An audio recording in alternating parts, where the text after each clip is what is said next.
This is Hidden Killers with Tony Brueski. Here now, Tony Brueski.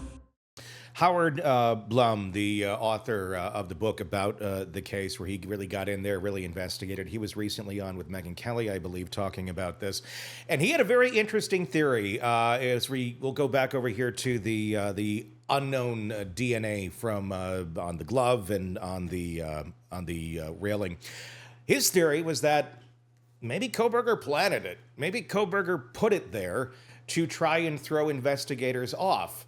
It's an interesting theory, but again, if you're going to do that, why would you put it in such obscure places like over here on the handrail and in a glove somewhere outside? I would think if you're trying to skew someone's investigation, you'd have it right there by the knife sheath or by the bodies or something where it would certainly be identified. I think you're kind of, rolling the dice here that even that DNA was going to be found the way it was. Yeah, I mean, there's certainly a level of intrigue to that theory. And keep in mind, Bryan Kohberger was a PhD student in criminology. And so he kind of has some unique insights that not, your normal student would have. That being said, if he was such a criminal mastermind, why did he botch his alibi so terribly? And there are just other missteps that I think a criminal mastermind would not have made. And so, interesting to consider. It is, and you make a lot of good points here. If he is the criminal mastermind, thought far enough ahead to go, I'm going to throw people off the trail with somebody else's blood. I'm not quite sure where you go get somebody else's blood, quite honestly, that easily to go, I'm going to put this on a rail, I'm going to put this on a glove. Two people's blood. I mean, I suppose you could figure out a way somehow. I don't know what that would be, and I'm not going to contemplate it really any more than this. But it would be quite a stretch to go that far. And if you're going to go that far, you're exactly right. Your alibi is simply you like looking at the stars, or is that more so a reaction to the fact that he got caught? Because he seemed very shocked that he got caught initially. Looked like the deer in the headlights. One of the first things he said was there anybody else? Or something, I'm paraphrasing to that nature. But that's what I'm wondering about. Did he think so closely about all this that he thought if it was him, that it was the perfect crime, and he completely just overlooked the fact that maybe somebody will look at you and ask for an alibi? It wouldn't be unprecedented for someone who is of reasonably high intelligence, who's engaging in crimes like this, and just thinks they're it, man, and they're not going to get caught. They're going to get away with this. And we saw in some of the body cam footage when Kohberger was driving across the country after this happened with his dad, and they got pulled over. In some of that footage, he totally looks like a deer in headlights. He looks like, oh my God, is this going to be the time when they arrest me for what they think I've done? And so would not be surprising for a criminal to believe that they are so above the law and have done everything right that they won't get caught. And then lo and behold, here we are. I've got to scramble to come up with an alibi. It makes me wonder. I wish we had other videos of Kohberger in life to compare to, because I do wonder a little bit. Kohberger presents himself as kind of an odd duck, to put it lightly. That makes me wonder, though, is he like that no matter what? If you just caught him like walking down the hall of the university, is he going to have that same kind of weird look on his face? Like, you caught me doing something, even if he really didn't do anything? Yeah, it's a fair point because, we only have like one point of reference for him in terms of how he presents, and that's in court on this quadruple murder and then some of the body cam info, whatever, footage. But it's significant to note that, like, different people present differently, and I've had a lot of cases where the government is like, oh, this dude's acting super suspicious and weird. Well, the guy is just kind of like you said, an odd duck, and sometimes that might appear suspicious when it's truly not. Yeah, there's a lot of that out there. Let's talk about the mental health records that have now been handed over to prosecutors in the case of Bryan Kohberger.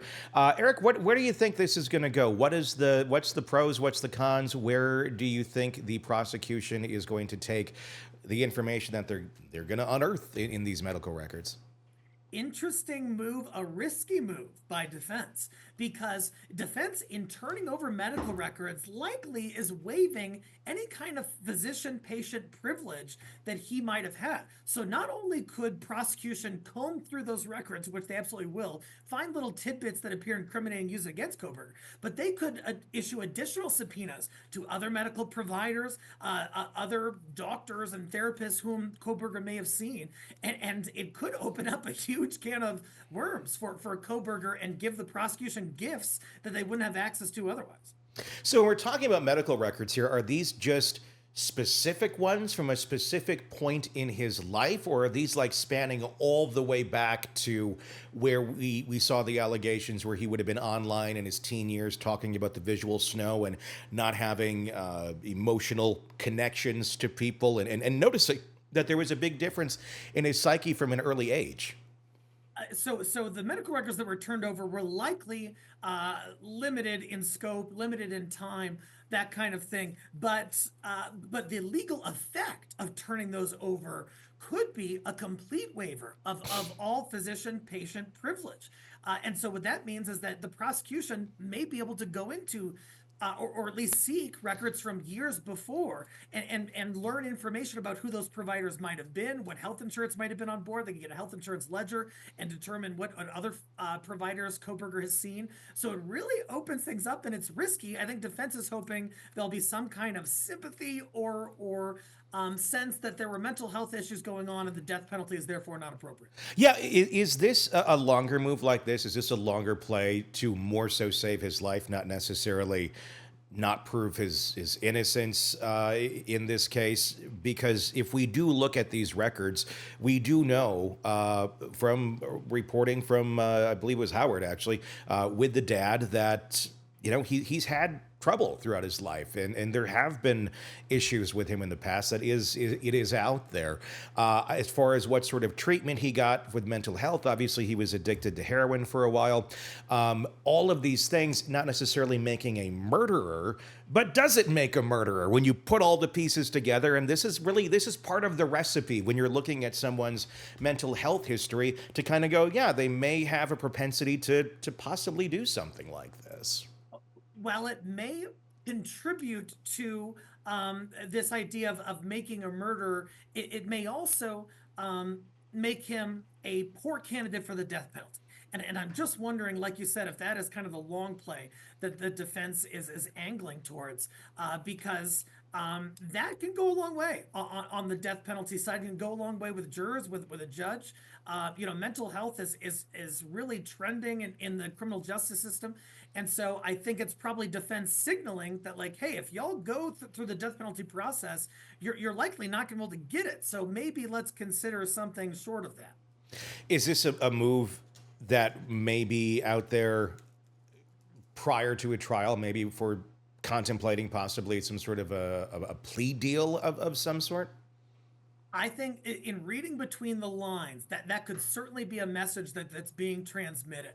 Is like, hey, you aren't going to do great at the death penalty phase because of this mental health stuff, or at least it really presents a risk for y'all, government. It's going to be super expensive, go through the death penalty. The death penalty is issued a lot less frequently now than it used to be. So read in between the lines and give us a life without parole offer, and maybe this whole thing goes away.